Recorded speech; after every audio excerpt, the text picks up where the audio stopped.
प्रिय संस्कृत मित्राणि नमः संस्कृताय। मित्रों, जैसा कि आप जानते हैं हमने बिहार एसटीईटी पढ़ाना शुरू किया है। हमने यूनिट 1 शुरू किया है, उसका लेक्चर संख्या 1 हम पढ़ा चुके हैं। आज लेक्चर संख्या 2 होगा। मित्रों, सबसे पहले आप चैनल को सब्सक्राइब करें और बेल आइकन को प्रेस करें ताकि हम जैसे वीडियो अपलोड करें आपके पास पहुंच सके और आप अध्ययन जारी रख सकें। मित्रों, जिन जिन परीक्षाओं में संस्कृत पूछा जाता है उन सभी परीक्षाओं के लिए यह लेक्चर इम्पॉर्टेंट है। आइए मित्रों, अब अध्ययन करना शुरू करते हैं। छोटा, छोटी, छोटा उरी, इनके 18 भेद होते हैं। ली, ए, आई, ओ, औ, इनके 12 भेद होते हैं। और री और लरी, इन दोनों को जोड़ दिया जाए तो इन दोनों के 30 भेद होते हैं, क्योंकि री के 18 भेद और लरी के 12 भेद, 18 + 12 बराबर 30 भेद हो गए। हेडिंग छोड़िएगा मित्रों, वर्णों का उच्चारण काल।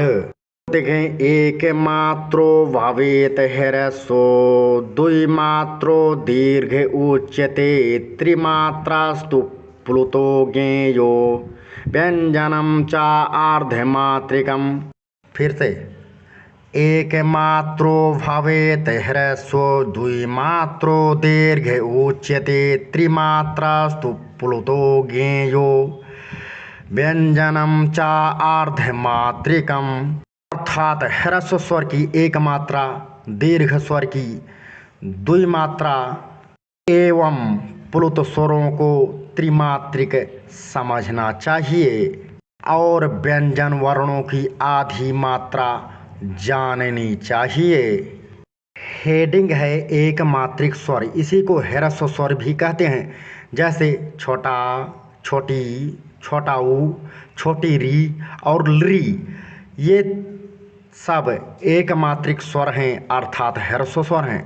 नंबर 2, द्विमात्रिक स्वर, जैसे बड़ा, बड़ी ई, बड़ा ऊ, बड़ी री, ए, आई, ओ, औ, ये सब द्विमात्रिक स्वर हैं और इन्हीं को दीर्घ स्वर भी कहा जाता है। द्विमात्रिक स्वर को दीर्घ स्वर कहा जाता है मित्रों। नंबर 3, त्रिमात्रिक स्वर, इन्हीं को प्लुत स्वर भी कहा जाता है। जैसे छोटा आ के डैश मार करके 3 हिंदी का लिख देते हैं, या छोटी ई डैश 3, छोटा ऊ डैश 3, री डैश 3, ये सब प्लुत स्वर हैं। तो जिन जिन वर्णों के सामने, स्वर के सामने हम डैश मारकर 3 लिख देंगे, वो सब प्लुत स्वर कहे जाएंगे। नंबर 4 हेडिंग है आर्धमात्रिक स्वर। जैसे क के नीचे हलंत, ख के नीचे हलंत, गा के नीचे हलंत, घा के नीचे हलंत, अंगा के नीचे हलंत। ऐसे जिन जिन व्यंजन के नीचे आपको हलंत लगा रहे वो समझ लीजिए वो आर्धमात्रिक स्वर हैं। देखिए मित्रों, अर्ध मतलब आधा। अगला हेडिंग है मात्रा काल। कौन सा हेडिंग है मित्रों? मात्रा काल। के पलक झपकने के समय को एक मात्रा काल कहते हैं। अगला हेडिंग डालिएगा व्यंजन वर्ण, इसी को हल वर्ण भी कहते हैं, क्योंकि समस्त व्यंजन हल प्रत्याहार के अंतर्गत आते हैं, इसीलिए व्यंजन को हल भी कहा जाता है। जैसे समस्त स्वर अच प्रत्याहार के अंतर्गत आते थे, तो इसलिए स्वर को अच कहते हैं, तो इसीलिए हल प्रत्याहार के अंतर्गत सारे व्यंजन आते हैं, तो इसलिए व्यंजन वर्णों को हल भी कहते हैं। परिभाषा है अन्वग भवति व्यंजनम, अर्थात व्यंजन वे वर्ण हैं जो स्वतंत्र रूप से ना बोले जा सकें। जो व्यंजन वर्ण होता है उन्हें स्वतंत्र रूप से नहीं बोला जा सकता है, अर्थात जिनका उच्चारण स्वर की सहायता के बिना नहीं हो सकता, वो सभी व्यंजन वर्ण कहलाते हैं। जैसे का के नीचे हलंत, खा के नीचे हलंत, गा के नीचे हलंत, घा के नीचे हलंत, अंगा के नीचे हलंत। इसी प्रकार से जितने भी व्यंजन वर्ण होते हैं उनके नीचे हलंत होता है, वो सब आधा होता है। बिना स्वर मिलाए हुए हम व्यंजन को बोल ही नहीं सकते हैं। जैसे का के नीचे हलंत है, प्लस छोटा आ मिला देंगे तो ये का बन जाएगा, तब हम उच्चारण कर पाएंगे। मित्रों, अन्वग की स्पेलिंग है छोटा आधा ना व गा के नीचे हलंत अन्वग। भाषा थी व्यंजन की अन्वग भवति व्यंजनम। व्याकरण में जो शुद्ध व्यंजन वर्ण होंगे उन्हें हलंत के साथ ही लिखा जाता है। जैसे का के नीचे हलंत, चा के नीचे हलंत, टा के नीचे हलंत, ता के नीचे हलंत, पा के नीचे हलंत, अर्थात जितने भी व्यंजन वर्ण होंगे उन सब के नीचे हलंत लगा रहेगा। हलंत लगने का मतलब वो वर्ण आधा है। जिस वर्ण के नीचे हलंत लगा रहेगा वो मित्रों आप समझिएगा वो वर्ण आधा ही है। तो इसी प्रकार जितना भी व्यंजन वर्ण होता है उसके नीचे हलंत लगा होता है तो वो आधा ही होता है मित्रों। इसलिए व्यंजन वर्णों को अर्धमात्रिक वर्ण कहा जाता है, या जिन वर्णों के नीचे हलंत लगा रहे उन सबको अर्धमात्रिक वर्ण कहा जाता है। जी हाँ, क्या कहते हैं? अर्धमात्रिक वर्ण कहते हैं। परिभाषा है व्यंजन चा अर्धमात्रिकम। तो सभी व्यंजन वर्ण हल प्रत्याहार के अंतर्गत आते हैं, जैसा हम आपको बता ही चुके हैं मित्रों। व्यंजनों को हल भी कहते हैं। कुल व्यंजन वर्ण 33 माने गए हैं, 33। जो समस्त व्यंजन वर्ण हैं ये माहेश्वर सूत्र के जो 5वां सूत्र है उसके हैवरट के हा से शुरू होता है और हल तक आता है। इस प्रकार आप गिनेंगे तो 33 व्यंजन वर्ण होंगे। तो 5 नंबर से लेकर के 14 नंबर तक का जो सूत्र है वहाँ तक व्यंजन वर्ण कहे गए हैं। तो 5 से लेकर 10 तक 6 हो गया और 10 से 14 तक 4, 6, 4, 10, कुल 10 सूत्रों में व्यंजन वर्ण कहा गया है। और एक सूत्र से लेकर के 4 सूत्र तक आपके स्वर कहे गए हैं। अगला हेडिंग है मित्रों, छोड़िएगा, व्यंजन के प्रकार। मुख्य रूप से व्यंजन के 3 प्रकार होते हैं जो माहेश्वर सूत्रों में गिने गए हैं। 1 स्पर्श व्यंजन, 2 अंतःस्थ व्यंजन अर्थात अंतस्थ व्यंजन, छोटा आधाना ता आगे विसर्ग दंती आधा सा था, अंतःस्थ या अंतस्थ व्यंजन। नंबर 3 ऊष्म व्यंजन, 1 स्पर्श व्यंजन, 2 अंतस्थ व्यंजन, 3 ऊष्म व्यंजन।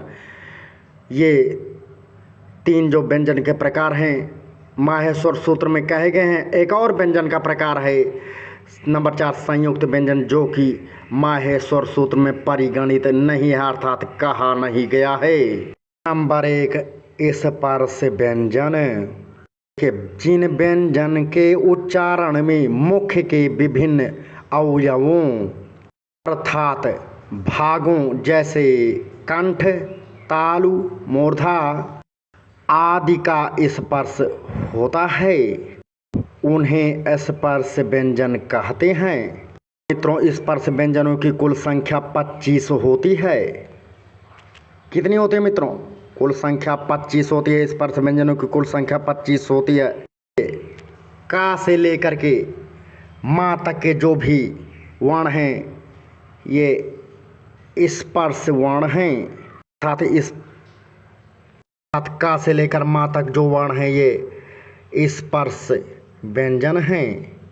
ये वर्ण कंठ, तालु, मूर्धा, दंत आदि स्थानों को स्पर्श करने के बाद उच्चारित होते हैं, इसलिए स्पर्श हैं। सूत्र है कादयो माओसानाः स्पर्शाः। इसका मतलब हुआ जो का से लेकर के माँ तक जितने भी व्यंजन वर्ण हैं ये सब स्पर्शी व्यंजन वर्ण कहलाते हैं। जैसे क ख ग घ अंग, च छ ज झ ञ, ट ठ ड ढ ण, त थ द ध न, प फ ब भ म। जैसे क ख ग घ अंग, च छ ज झ ञ, ट ठ ड ढ ण, त थ द ध न, प फ ब भ म। ये 5 वर्ग हैं। कौन कौन से? कचट तप, का वर्ग, चा वर्ग, टा वर्ग, ता वर्ग, पा वर्ग। इनके अंतर्गत ये सभी व्यंजन वर्ण आते हैं। सभी व्यंजन वर्णों के नीचे हलंत होता है ताकि ये आधा होता है। मित्रों का वर्ग में क्या क्या आता है? क ख ग घ ङ। चा वर्ग में च छ ज झ ञ। टा वर्ग में क्या हो? ट ठ ड ढ ण। ता वर्ग में त थ द ध न। पा वर्ग में प फ ब भ माँ। ये जितने हमने वर्ण गिनाए मित्रों, ये सब क्या हैं? ये सब व्यंजन वर्ण हैं। और कैसे व्यंजन वर्ण हैं? स्पर्शी व्यंजन वर्ण हैं। ये जो वर्ग बने हैं ये सब उच्चारण स्थान के आधार पर ही बने हैं। जैसे क ख ग घ अंग, ये 5 व्यंजन वर्ण कंठ से बोले जाते हैं। अतः इन सब का एक वर्ग बनाया गया जिसका नाम रखा गया का वर्ग। उसी प्रकार से तालु से जो जो व्यंजन वर्ण बोले जाते हैं, जैसे च छ ज झ ञ, इनको चा वर्ग में रखा गया। उसी प्रकार मूर्धा से जो व्यंजन वर्ण बोले जाते हैं ट ठ ड ढ ण, इनको टा वर्ग में रखा गया। इसी प्रकार दंत से जो जो वर्ण बोले जाते हैं त थ द ध न, इनको ता वर्ग में रखा गया। इसी प्रकार ओष्ठ से जो वर्ण बोले जाते हैं उनको पा फा बा भा मा पा वर्ग में रखा गया। जो व्यंजन वर्ण होष्ठ से बोले जाते हैं वो होष्ठाए व्यंजन वर्ण हैं। जैसे पा फा बा भा मा, ये होठ की सहायता से बोले जाते हैं, इसलिए इसको होष्ठ अर्थात होष्ठाई व्यंजन वर्ण कहा जाता है। जो व्यंजन वर्ण तालु से बोला जाता है उसे तालव्य व्यंजन वर्ण कहते हैं। जो व्यंजन मूर्धा से बोला जाता है उसे मूर्धन्य व्यंजन वर्ण कहते हैं। जो व्यंजन कंठ से बोला जाता है उसे कंठ व्यंजन वर्ण कहते हैं। इस प्रकार से 5 वर्ग हुए। प्रत्येक वर्ग के अंतर्गत 5 वर्ण आते हैं, जैसा कि आप देख ही चुके हैं। जैसे क ख ग घ ङ, गिनिए 5 वर्ण हुआ ना। च छ ज झ ञ, गिनिए 5 वर्ण हुआ। ट ठ ड ढ ण, गिनिए 5 वर्ण हुआ। च छ ज झ ञ, गिनिए 5 वर्ण हुआ। त थ द ध न, गिनिए 5 वर्ण हुआ। प फ ब भ म, गिनिए 5 वर्ण हुआ। 5 गुणे 5 बराबर 25 व्यंजन वर्ण हुए। ये 25 व्यंजन वर्ण स्पर्शी व्यंजन कहलाते हैं मित्रों। जो 25 व्यंजन वर्ण हुए मित्रों, इनको वर्गाक्षर या फिर वर्गीय या फिर स्पर्श व्यंजन वर्ण कहा जाता है। और ये जो 5 वर्ग हैं भैया, कु चू टू तू पू, यानी का छोटे उपमात्रा, चा छोटे उपमात्रा, टा छोटे उपमात्रा, ता छोटे उपमात्रा, पा छोटे उपमात्रा, कु चू टू तू पू, ये जो 5 वर्गीय व्यंजन हैं मित्रों, इनको उदित भी कहा जाता है और वर्गाक्षर भी कहा जाता है, वर्गीय भी कहा जाता है, स्पर्शी व्यंजन भी कहा जाता है और उदित व्यंजन भी कहा जाता है। ये जो 5 वर्ग हैं उनका नाम है कु का छोटे को मात्रा चू, चा छोटे को मात्रा टा, छोटे को मात्रा टू, ता छोटे को मात्रा तू, पा छोटे को मात्रा पू। ये कु चू टू तू पू एते उदिता, ये सब है 5 वर्ग उदित कहे जाते हैं। इनमें जो कु चू टू तू पू में छोटा वो है ना, ये इत संज्ञक है। तो इनमें कु चू टू तू पू में छोटा ऊ की इत संज्ञा होती है, अर्थात ये उदित कहलाते हैं। कु चू टू तू पू में छोटा ऊ की इत संज्ञा होती है, अर्थात ये उदित कहलाते हैं मित्रों, ध्यान देना। जी हाँ मित्रों, संस्कृत व्याकरण में जब भी कु का छोटे को मतलब कु कहा जाएगा तो उसका मतलब होगा का वर्ग। चू चा छोटे को मतलब चू चू कहा जाएगा तो इसका होगा चा वर्ग। और टू यदि कहा जाएगा तो उसका मतलब होगा टा वर्ग। तू कहा जाएगा तो इसका मतलब होगा ता वर्ग। पू कहा जाएगा तो इसका मतलब होगा पा वर्ग। मित्रों, का वर्ग में क्या क्या आता है? क ख ग घ अंग, सबके नीचे हलंत है। चा वर्ग में च छ ज झ ञ, सबके नीचे हलंत है। टा वर्ग के अंतर्गत ट ठ ड ढ ण, सबके नीचे हलंत है। ता वर्ग में त थ द ध न, सब वर्ण के नीचे हलंत है। पा वर्ग में पा फा बा भा मा, सबके नीचे हलंत है। ये सभी आते हैं। प्रश्न बनेगा मित्रों, कोई कहेगा का वर्ग में कौन कौन सा वर्ण आता है? आप कहेंगे क ख ग घ अंग। चा वर्ग में क्या क्या आता है? च छ ज झ ञ। टा वर्ग में क्या क्या आता है? ट ठ ड ढ ण। ता वर्ग में क्या क्या आता है? त थ द ध न। पा वर्ग में क्या क्या आता है? प फ ब भ म। तो का वर्ग में क ख ग घ अंग, चा वर्ग में च छ ज झ ञ, टा वर्ग में ट ठ ड ढ ण, ता वर्ग में त थ द न, पा वर्ग में प फ ब भ म। अर्थात का वर्ग क ख ग अंग, चा वर्ग च छ ज झ ञ, टा वर्ग ट ठ ड ढ ण, ता वर्ग त थ द न, पा वर्ग प फ ब भ म। मित्रों, सूत्र है, आइए उसे हम देख लेते हैं। कुहोस चूहू, कुहोस चू हुक्का छोटे को मात्रा हाउ को मात्रा सनम वाला आधा सा चा छोटे को मात्रा आगे विसर्ग कुहोस चूहू। सूत्र में कु का अर्थ का वर्ग है और चूहू का अर्थ चा वर्ग है। चू का अर्थ चा वर्ग है। नंबर 2 चूटू चा छोटे को मात्रा टा छोटे को मात्रा चूटू। चूटू में चू का अर्थ चा वर्ग और टू का अर्थ टा वर्ग है। चूटू सूत्र में चू का अर्थ चा वर्ग टू का अर्थ टा वर्ग है। संस्कृत वर्णमाला में कितने व्यंजन होते हैं मित्रों? 33 व्यंजन होते हैं। उनके नाम आइए पता कर लेते हैं। और एक स्पर्शी व्यंजन क ख ग घ ङ च छ ज झ ञ ट ठ ड ढ ण त थ द ध न प फ ब भ म। जितने भी व्यंजन वर्ण हमने गिनाए मित्रों, सबके नीचे हलंत है। ये 25 स्पर्शी व्यंजन हुए। कादयो माओ सानाह स्पर्शाह। का से लेकर माँ तक सभी व्यंजन वर्ण स्पर्शी व्यंजन वर्ण कहलाते हैं।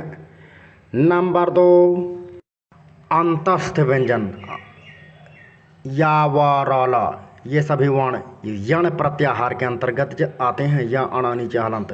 तो अंतस्थ व्यंजन को यण भी कहा जाता है, जिसमें या व र ल आता है। यणो अंतस्थाः, यणो अंतस्थाः। 3 ऊष्म व्यंजन वर्ण इसके अंतर्गत तालव्य सा, मूर्धन्य सा, दंती सा और हा आते हैं। ये सभी व्यंजन वर्ण सल प्रत्याहार के अंतर्गत आते हैं। तालव्य सा ला के नीचे हलंत सल प्रत्याहार के अंतर्गत आते हैं। सूत्र है सल ऊष्माणः। क्या है? सल ऊष्माणः। मित्रों आप सूत्र याद कर लेना। नंबर 4 संयुक्त व्यंजन। कक्षा वाला छा कैसे बनता है मित्रों? जैसे लिखते हैं कक्षा, तो इसका छा कैसे बनेगा? का के नीचे हलंत प्लस मूर्धन्य सा के नीचे हलंत प्लस छोटा बराबर कक्षा वाला छा।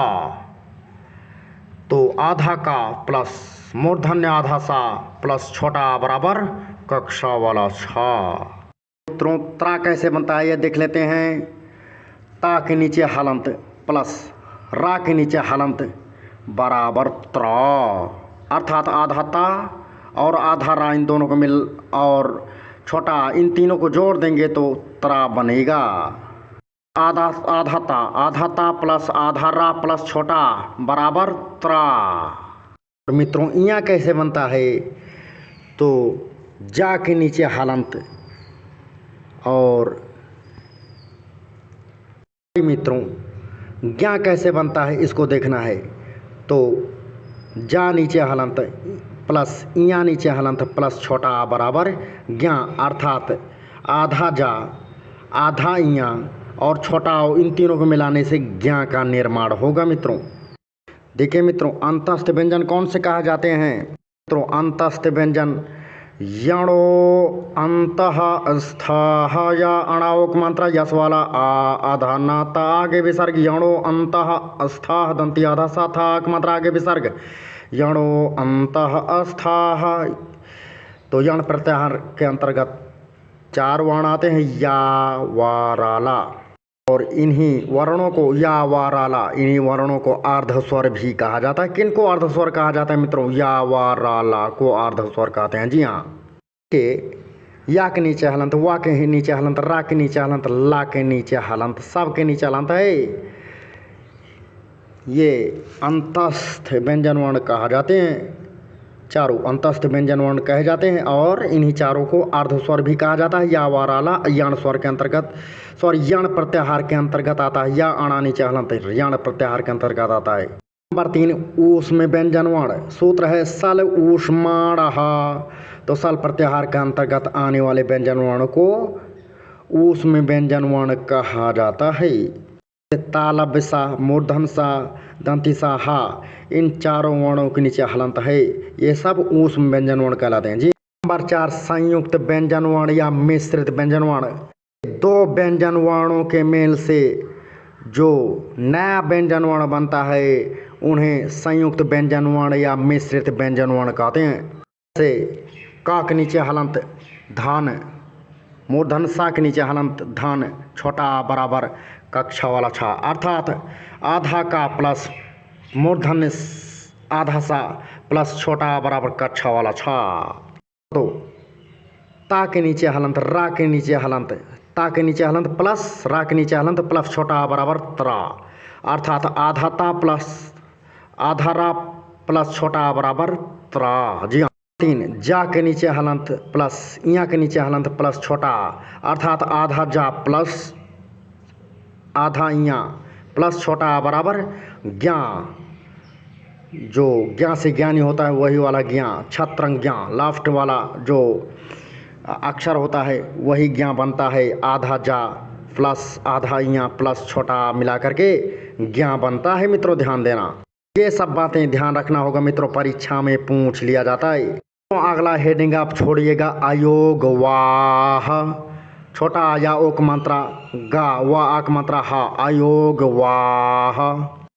अयोग वाह क्या भैया, अयोग वाह, अयोग वाह वर्ण मात्रिका, ब्रैकेट में वर्णमाला में पढ़े हुए वर्णों के अतिरिक्त, वर्णमाला में हमने वर्ण पढ़े हैं, उन वर्णों के अतिरिक्त 4 वर्ण और भी हैं। इन 4 वर्णों को ही अयोग वाह कहा जाता है।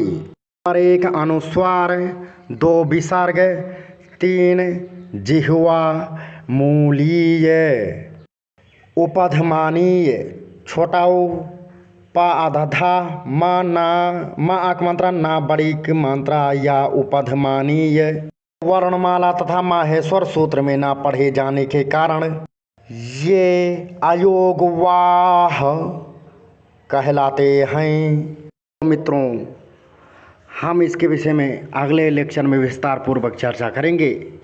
यह लेक्चर यहीं पर संपन्न हम करते हैं। मित्रों प्रिय संस्कृत मित्राणि नमः संस्कृताय। आप वीडियो को सभी लोग लाइक करना, कमेंट करना, नहीं समझ में आएगा तो हम पुनः वीडियो बनाकर पढ़ा देंगे। मित्रों चैनल को आप लोग जो नए आए हैं ज़रूर सब्सक्राइब करना, उसके बाद बेल आइकन को प्रेस करना ताकि हम जैसे वीडियो अपलोड करें आपके पास पहुंच जाए और आप मित्र परीक्षा पास हो सकें। मित्रों वीडियो देखने के लिए बहुत बहुत धन्यवाद।